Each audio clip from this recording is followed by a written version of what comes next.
కృష్ణుడు కర్మలను 3 రకాలుగా విభజించాడు. కర్మ, వికర్మ, అకర్మ. ఈ మూడింటిని తెలుసుకోకుండా కర్మబంధం నుండి విముక్తి పొందడం కష్టం. ఎందుకంటే కర్మ స్వభావం చాలా లోతుగా ఉంటుంది. అర్థం చేసుకోవడం కష్టమైనది. కర్మ శాస్త్రాల చేత లేదా ధర్మం చేత విధింపబడిన పనులు.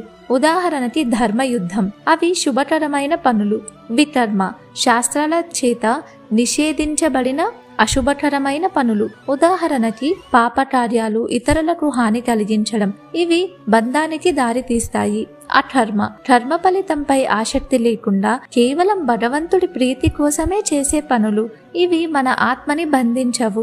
ఎవరైతే కర్మలో అకర్మను ఇంకా అకర్మలో కర్మను దర్శిస్తారో వారు మనుషులలో బుద్ధిమంతులు అని కృష్ణుడు చెప్పాడు. కర్మలో అకర్మ అంటే పని చేయడం కానీ ఫలితంపై ఆసక్తి లేకుండా చేయడం.